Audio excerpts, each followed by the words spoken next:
Paper Mario, originally released in the year 2000 for the Nintendo 64. It was available on the Wii, the Wii U, and currently is available on the Switch, if you pay $50 a year, for the privilege anyway. Paper Mario is a beginner-friendly role-play game. Shockingly, the evil King Koopa has once again kidnapped the princess. And he took her whole castle this time. He apparently got the power to do this by disrupting the stars. So, you'll go to 8 conveniently themed areas, where you'll find a new party member, fight the minion that's in control of this area, and free a star spirit that will give you the equivalent of a spell in this game. And between each of these worlds, you'll get to see what Princess Peach is up to. She has a surprising amount of freedom for someone that's been kidnapped, and she inevitably finds out where Mario needs to go next. So you will do a lot of exploring of areas, and fight a lot of familiar creatures to the Mario world. In combat, you control Mario and one of his allies.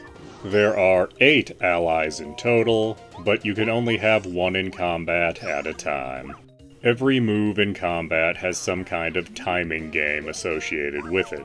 When doing a jump attack, time a second button press right, and you do more damage. When using the hammer, hold the analog stick back and release it at the right time to do more damage. Your allies all work the same way, but with different gimmicks for each of them. You will find ways to make your allies stronger, which will give them more moves to use, and will increase their damage. All damage, by the way, is done in figures under 10. At the beginning of the game, you'll be hitting for 1 damage, and by the end of the game, you might be hitting for 5 damage with your standard attacks. Mario himself gets stronger in 3 separate ways.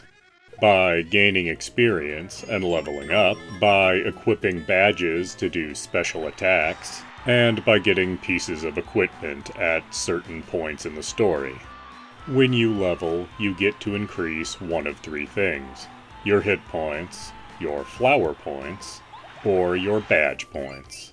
Badge points are interesting, as each badge you equip requires a certain amount of badge points, and each one gives you some kind of benefit, usually in the form of a new special attack.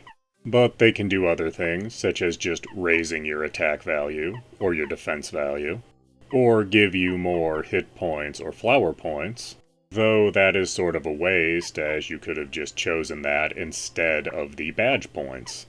In addition to the combat, there is also a lot to do on the overworld in terms of exploring and simple puzzle solving. Much like in combat, Mario can jump and swing his hammer. Each of your allies has some kind of ability they use on the overworld.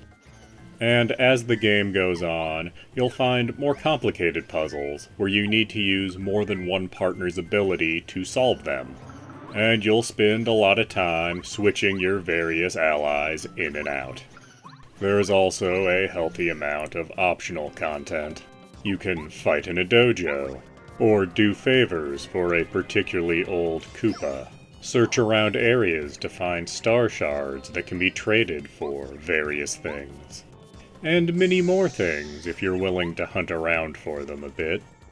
But is Paper Mario still worth playing today?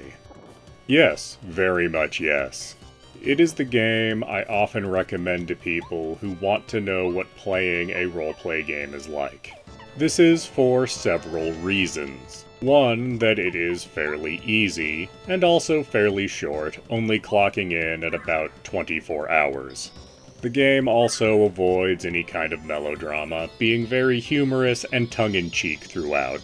But it also does a good job of introducing a lot of standard roleplay concepts, like inventory management, and gaining experience, and turn-based combat, And even if you don't end up enjoying every aspect of it, you'll still probably enjoy the humorous writing. And it won't be a huge time sink to see if this is your cup of tea or not. Now, on the Wii and Wii U, this game only cost $10. So it was very easy to recommend to people. But now, if you want to play it on Switch, you can't just buy it for $10. Instead, you have to pay $50 a year to Nintendo to have access to this. And yes, that gives you access to a lot more games than just this one, but that's a much bigger investment. So yes, I do recommend this game wholeheartedly, as it is a great game regardless of if you're new to roleplay games or if you're an old veteran. Please do like, comment, subscribe, and tell your friends.